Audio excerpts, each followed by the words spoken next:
saya kemudian ya tidak berniat pada saat itu untuk jadi caleg begitu ya. Tiba-tiba kemudian Mas Romi waktu itu sekjen, Mas Roma Hurmuzi mengatakan, Mas, nyalek Mas. Ya oke aja, kurang ini caleg kita gitu. Karena kurang caleg, ya sudah boleh aja nyalek, tapi asal di kampung saya bilang di dapil saya, di Pekalongan sana, dapil Jawa Tengah 10. Jadilah saya caleg di sana. Tidak nomor 1, ya. Dan sambil bolak-balik Jakarta Inggris pada saat itu, Jakarta Scotland. Ya. Kok dilalahnya malah saya yang terpilih, bukan yang nomor 1 yang terpilih. Ya.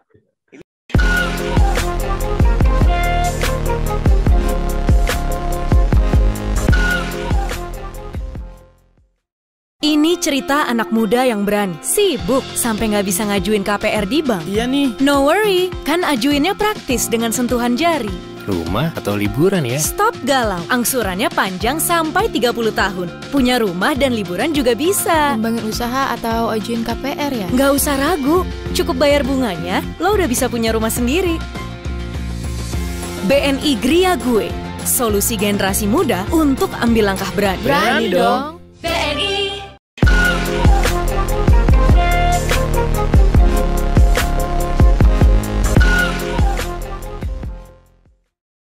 Assalamualaikum warahmatullahi wabarakatuh. Waalaikumsalam warahmatullahi wabarakatuh. Bersama saya Bambang Sadono di kanal Inspirasi untuk Bangsa. Mudah-mudahan kanal ini selalu bisa memberi inspirasi, motivasi, edukasi, syukur bisa membantu mencari solusi. Bapak Haji Arsul Sani SHMSI. Beliau saat ini adalah Wakil Ketua Umum MPR RI dan juga Wakil Ketua Umum DPP Partai Persatuan Pembangunan. Apa kabar, Pak? Alhamdulillah sehat walafiat. Mudah-mudahan Mas Bambang Sadono juga selalu sehat dan terus semangat, Mas. Alhamdulillah, Pak Arsul. Nah, itu terus kapan mulai terjun ke politik itu, Pak? Tidak terpikirkan. Saya betul-betul pada sebetulnya sekitar 2004 itu saya sebelum pemilu 2004 sudah diajak untuk masuk ke partai politik karena dianggap ya punya idealisme, pernah di LBH dan segala macam. Sebetulnya juga oleh teman-teman P3, tetapi saya tidak berpikir soal itu. Yang lebih penting lagi, saya pada saat itu punya keyakinan dan sampai sekarang keyakinan itu, Mas Bambang Sadono ya, bahwa kalau kita mau terjun ke politik ya lebih bagus kita urusan dapurnya itu settle dulu lah gitu loh, supaya di politik itu tidak gampang tergoda, tidak ngompreng lah begitu, apalagi yang melanggar hukum gitu loh. Nah, pikiran saya sampai sekarang pun ya sudah begitu, maka saya tidak mau. Nah, 2008 Mas Bambang Sadono ya, teman-teman PKS itu datang ke tempat saya. Ya, teman-teman saya di PKS menawarkan untuk jadi caleg di pemilu 2009. Ya. Ini menarik sekali begitu, yang nawarin PKS. Tapi saya anggap ini sebagai sebuah kehormatan, maka saya terima pencalegannya ya. Di 2009. Alhamdulillah begitu saya jadi caleg PKS dimusuhi malah.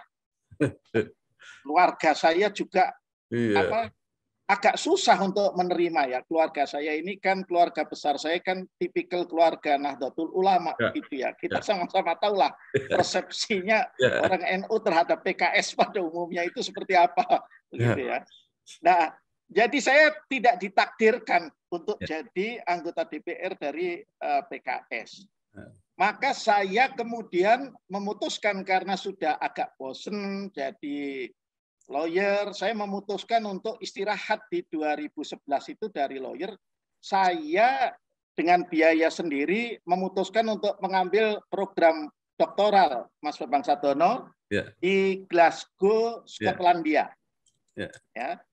Nah, jadi saya pada saat itu memutuskan itu karena anak saya kebetulan mau kuliah di Inggris juga, gitu. Anak perempuan lah. Jadi saya berpikir, wah ini kalau saya sekolah juga di sana, kalau nengokin apa tidak sekedar jalan-jalan itu ya.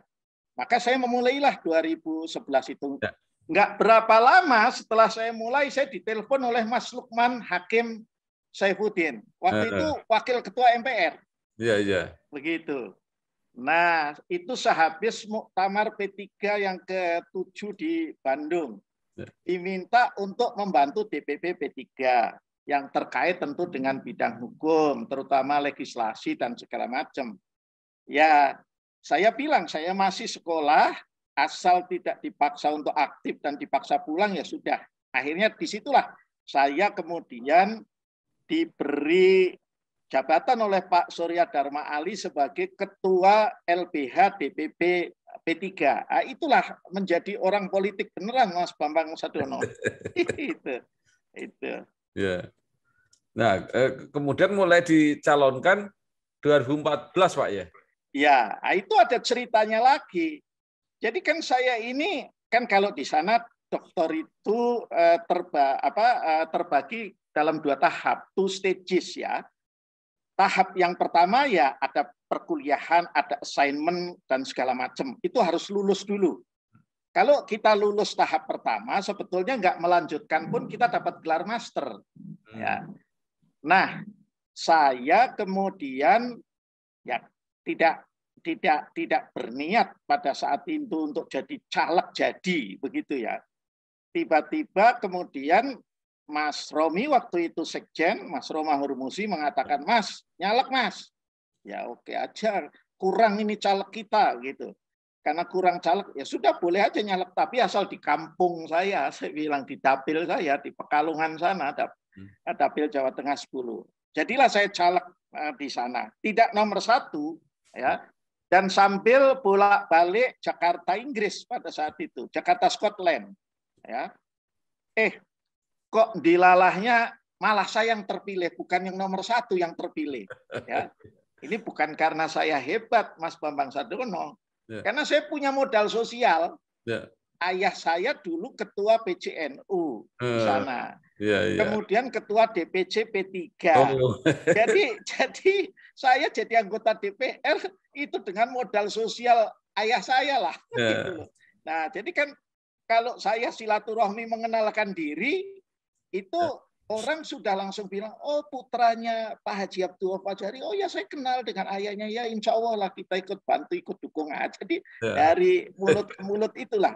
Padahal efektif itu saya baru benar-benar terjun itu ya 6 bulan lah sebelum hari H itu.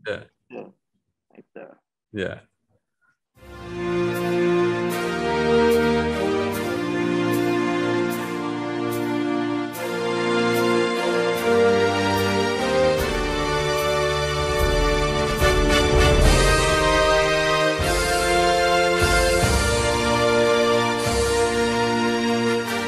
Nah, jadi meninggalkan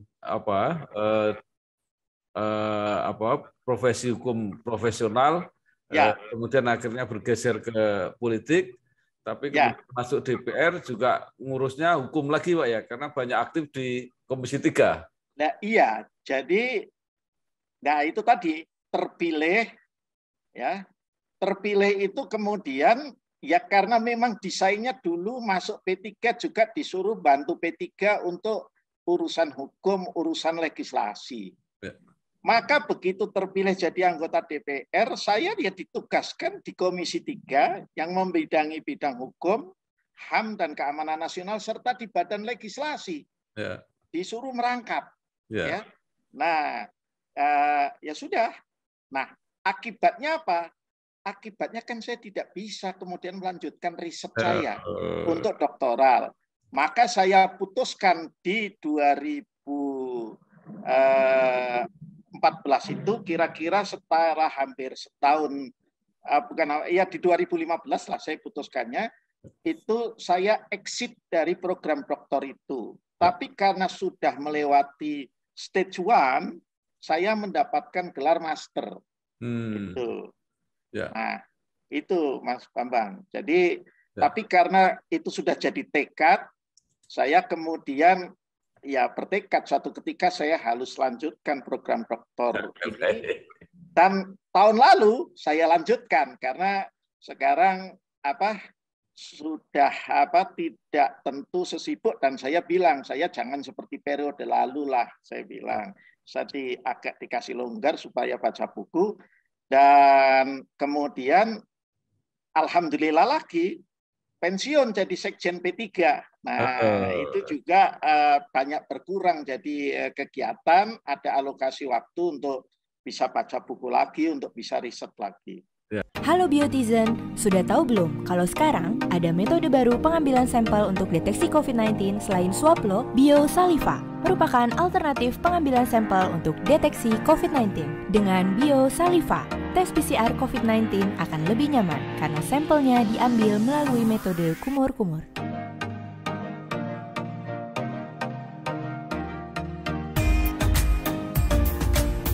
Tes PCR COVID-19 aman dan nyaman.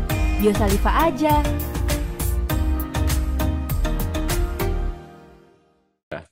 Pak Arsul, ini dengan background Bapak banyak di legislasi, Komisi 3, saya justru pertanyaan yang aktual ini sekarang. Iya. Yaitu yang Undang-Undang Cipta Kerja dinyatakan inkonstitusional bersyarat. Ya. Nah, itu kenapa? Dan kemudian diapakan kira-kira ini? Ya. Jadi kalau kita bicara RUU Cipta Kerja, ini sebetulnya RUU yang maksudnya baik, ya, dalam rangka menarik investasi, ya, dan kemudian menggenjot pertumbuhan ekonomi yang kemudian berefek pada penciptaan lapangan kerja. Persoalan yang utama terkait dengan RUU Cipta Kerja ini ada beberapa hal, Mas Bambang Sadono, ya. Yang pertama, karena ini RUU yang materinya begitu banyak, maka pendekatannya atau proses pembuatannya dilakukan dengan model yang disebut sebagai omnibus law itu, ya. Jadi omnibus law itu adalah model pembuatan undang-undang, satu undang-undang yang merubah begitu banyak undang-undang. Ya. Tapi apakah itu tidak pernah dilakukan sebelumnya? Pernah dilakukan. Bahwa saya kira Mas Bambang Sadono waktu di MPR juga pernah itu. Ada tab MPR yang kemudian iya, ya, yang tidak berlakukan sejumlah tab MPR lainnya. Ya, itu kan omnibus juga. Ya, hakikatnya, ya, itu pendekatan omnibus. Kemudian ada juga sejumlah undang-undang yang sebetulnya tidak hanya merubah satu undang-undang, tapi merubah undang-undang yang lainnya. Itu juga namanya pendekatan omnibus sebetulnya. Jadi bukan hal yang pertama kali sebetulnya dalam praktek legislasi kita, ya, pendekatan omnibus itu. Hanya yang RUU Cipta Kerja ini luar biasa karena yang terdampak itu adalah 69 undang-undang yang lain, ya.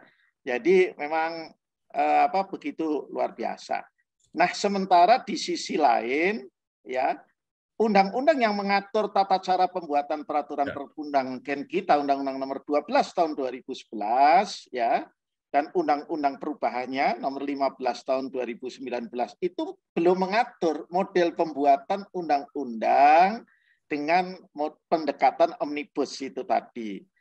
Nah, ini yang dilihat oleh MK sebagai, ya, belum ada dasar hukumnya lah, kira-kira kan begitu. Jadi secara formil itu dianggap ada cacat. Yang kedua, ya ini harus diakui juga kalau kita kan harus ada kesediaan untuk otokritik, untuk self koreksi gitu ya. Itu memang terlalu terburu-buru. Ya, terlalu terburu-buru terutama pada saat pengesahan sehingga belum di proofreading dengan baik, ya, kemudian sudah disahkan dan kemudian dikirim untuk diundangkan. Nah, ini yang jadi masalah. Biasanya, Mas Bambang Sadono, ya, kita itu yang bukan omnibus law saja, kalau begitu, ya, setelah rapor itu disahkan, itu dilakukan proofreading lagi, itu ya. apa soal mulai titik koma, ya tidak merubah substansi, tetapi ya redaksional pasal diberesin lah supaya paling tidak membuka ruang tafsir yang ganda, yang bias, ya. Kemudian juga bahasa Indonesianya bahasa Indonesia yang baik dan benar lah begitu ya. Nah, ini tidak dilakukan sehingga kan ribut pada saat itu, jumlah halamannya beda antara pasal yang pada saat terbagikan meskipun secara soft copy ya dengan yang kemudian dikirim itu beda. Nah itu saya kira hal-hal yang memang kami di DPR dan juga pemerintah sebagai pembentuk undang-undang harus dikoreksi. Tetapi kita juga mestinya mempertanyakan MK juga terkait dengan uji formil ini, Mas Bambang Sadono. Ya, saya itu mencoba membaca kembali risalah rapat pembahasan ya yang 4 kali itu, Mas Bambang Sadono, yang barangkali panjenengan juga ikut terlibat di dalamnya, begitu ya. Yang buku ke-6 ya, yang terkait dengan kekuasaan kehakiman. Nah, saya terus terang tidak bisa menyimpulkan bahwa ketika ya para pembentuk undang-undang dasar pada saat itu memutuskan membentuk MK itu untuk diberikan kewenangan uji formil. Ya.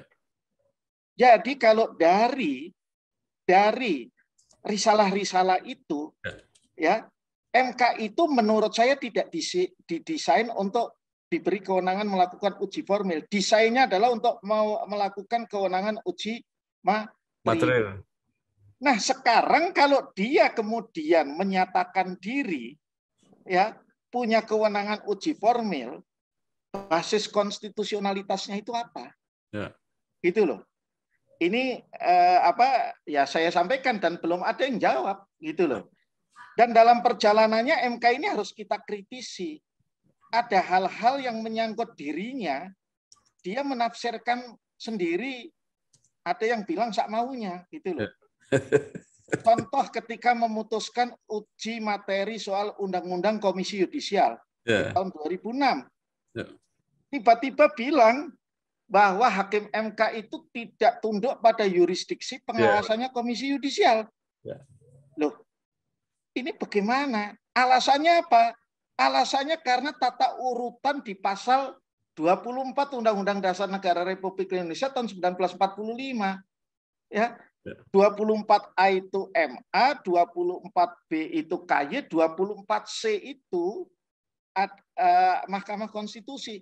Lah masa alasannya itu pernah saya tanyakan sama salah satu hakim konstitusi yang menjalani fit and proper test untuk periode berikutnya di DPR.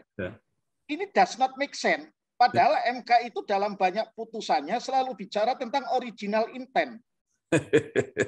Nah, kalau kita bicara original intent kan harusnya basisnya risalah rapat pembahasan. Nah, ini yang saya kritisi termasuk senior saya mantan Ketua MK, Profesor Jimli Asidiki selalu bilang MK ini dengan demikian menjadi the guardian of democracy. Oh, ya boleh saja, tapi basis konstitusionalnya apalah? MK ini kan lembaga penjaga konstitusi. Kalau tidak punya basis konstitusional kemudian menciptakan kewenangan sendiri, saya khawatir nanti lama-lama yang di Senayan marah juga begitu loh. Kemudian terjadi amandemen lagi gitu yang terkait dengan MK begitu loh. Itu ada yang lain, Pak, yang jadi kontroversi itu yang ultra petita itu. Nah, itu juga termasuk.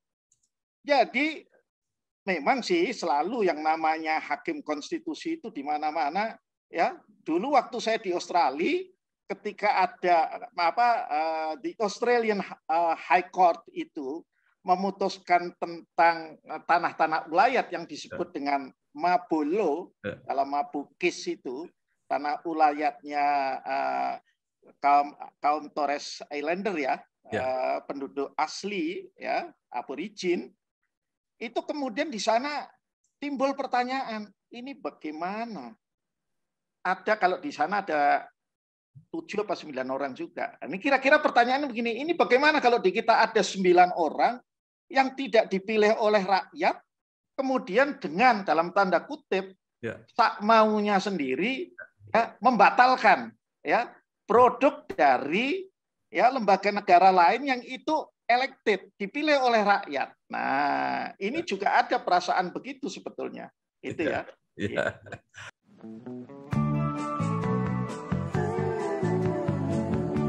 Soal KPR dan punya rumah, dari dulu cuma ada satu nama, satu bank yang megang banget. Sekarang A sampai Z-nya serba digital buat kita. Cukup satu website untuk mulai cari hunian yang oke.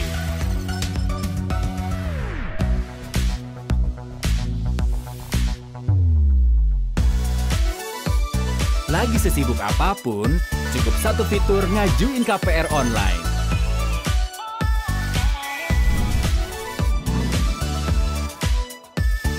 Sampai satu aplikasi biar gampang bayar biaya rutin.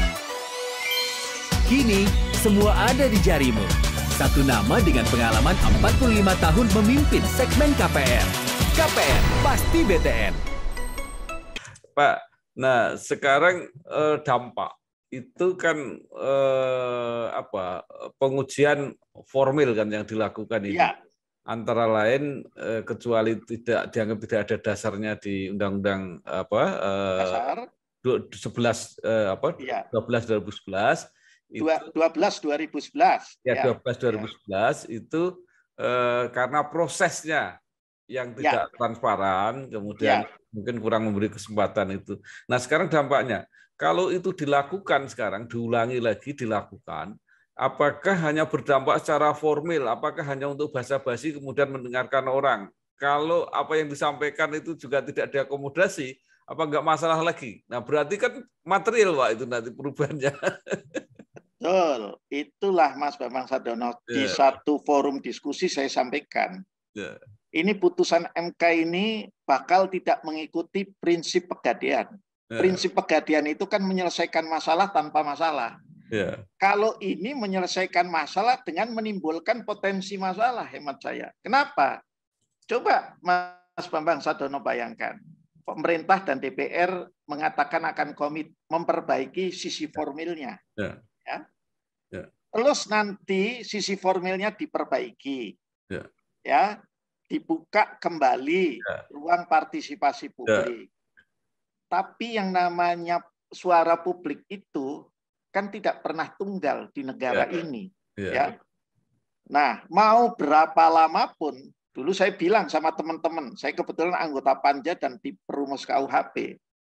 Saya bilang kalau kita mau mencapai common view, ya, pandangan yang sama tentang misalnya soal pidana mati, ya.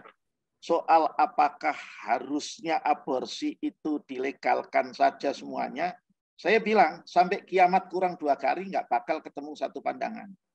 Gitu.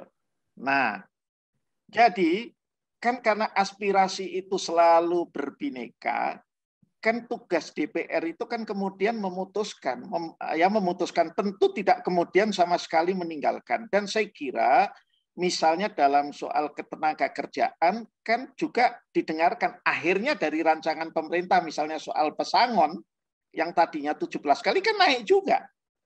Ya, memang tidak kemudian tetap 2 kali, tetapi sudah naik. Nah, itu kan bentuk dari menengahi aspirasi yang berbeda antara yang dimaui kelompok pengusaha dengan teman-teman buruh. Nah, ini kalau semua sudah diperbaiki, nanti kan masih tetap terbuka untuk diuji materi, seperti yang Mas Bambang Sadono katakan. Nah, nanti kalau pandangannya lain lagi, ya, dianggap ini inkonstitusional secara material, bukan lagi secara formil, nah ini kan bisa jadi masalah. Ya. Sementara kan MK tidak mungkin juga mengatakan setelah formilnya diperbaiki, maka kalau diajukan uji material pasti tidak akan kita terima, kan tidak mungkin begitu juga, karena argumentasinya apa kan belum kita dengarkan. Jadi itu tadi, maka menurut saya ini adalah sebuah putusan yang seperti menyelesaikan masalah dengan membuka potensi masalah baru. Jadi MK itu buang apa nanti bisa meledaknya itu setelah 2 tahun, jadi pemerintah yang akan datang itu nanti. Betul Mas Bambang Sadono. Ya.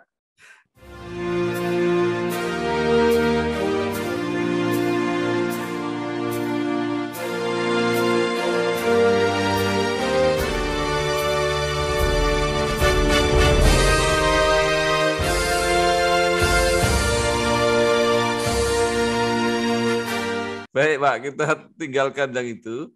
Nah, sekarang kan juga banyak ya undang-undang yang dianggap strategis yang banyak diharapkan, tapi nggak kunjung selesai juga. Jadi tadi sudah disebut KUHP, ada juga rencana revisi Undang-Undang ITE, ada yang terbaru itu Undang-Undang Perlindungan Data Pribadi. Nah, itu seperti apa Pak prosesnya di DPR sekarang?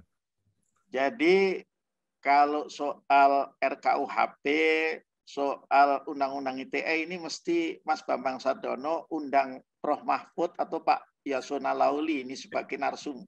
Karena itu 2 RUU yang merupakan inisiatif pemerintah ya berdasarkan kesepakatan. Kami di DPR sudah menyampaikan ya bahkan sejak awal periode ini karena dulu kesepakatan kita misalnya soal RKUHP itu kemudian dibahas secara carry over. Secara carry over itu punya pemaknaan bahwa hal-hal yang secara politik hukum, secara substansi pengaturan sudah kita sepakati, tidak kita rubah, tetapi barangkali perlu ya perbaikan redaksional pasal, ya perlu penjelasan agar tidak menjadi pasal karet, gitu ya, atau menjadi multi tafsir begitu ya. Nah, untuk itu ya memang kemudian disepakati pada akhir periode lalu. Saya termasuk anggota yang membuat kesepakatan itu. Pemerintah itu bersama dengan DPR akan melakukan sosialisasi. Dan selama dari awal selama semester pertama tahun ini pemerintah telah melakukan sosialisasi Kementerian Hukum dan HAM di 12 kota, ya, mengundang para akademisi, mengundang berbagai elemen masyarakat sipil untuk memberikan masukan-masukan, ya. Tetapi ya seperti yang saya sampaikan Mas Bambang Sadono, yang namanya masukan kalau sudah bicara sudut pandang, apalagi aspirasi tidak pernah tunggal, apalagi kalau yang menyampaikan sarjana hukum. Tuai juristen dry meaning ada 2 sarjana hukum, ada 3 pendapat. Nah, maka itu yang kita terjadi. Nah, dari situ sebetulnya ya tim ahli dari Kemenkumham bersama dengan tim ahli dari DPR itu sudah melakukan juga perbaikan formulasi ya. Nah, kita sebenarnya tinggal menunggu saja. Maka yang harus ditanya adalah Pak Yasona ini ya kapan itu mau diselesaikan. Saya yakin KUHP kalau kemudian diajukan ya tidak lebih dari 3-4 bulan mestinya itu sudah bisa kita sahkan. Kalau Undang-Undang ITE kita tunggu, tapi hemat saya memang Undang-Undang ITE itu ada sejumlah hal yang harus direvisi. Saya termasuk yang mengusulkan agar ancaman hukuman itu diturunkan, Mas Bambang Sadono, di bawah 5 tahun. Kenapa kok perlu di bawah 5 tahun? Ya karena kalau di bawah 5 tahun itu kan polisi nggak bisa langsung menahan, angkat. Ya, jadi saya bilang kalau ancaman hukumannya mau tetap, maka nanti KUHP-nya yang kita revisi, yang bisa langsung ditahan kalau di atas 7 tahun saja, saya bilang seperti ini. Silahkan mau pilih yang mana, gitu loh.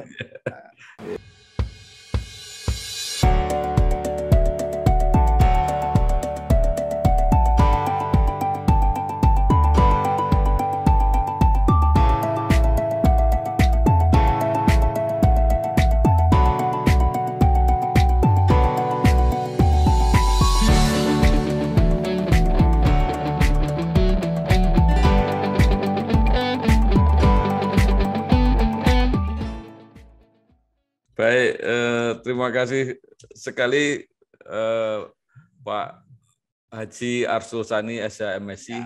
Sekali lagi sayang waktunya tidak bisa perpanjang lagi karena tahun lain kali mungkin kita berdialog lagi. Saya kira sekali lagi terima kasih Pak Arsul. Sukses. Terima kasih Mas Bambang. Ya.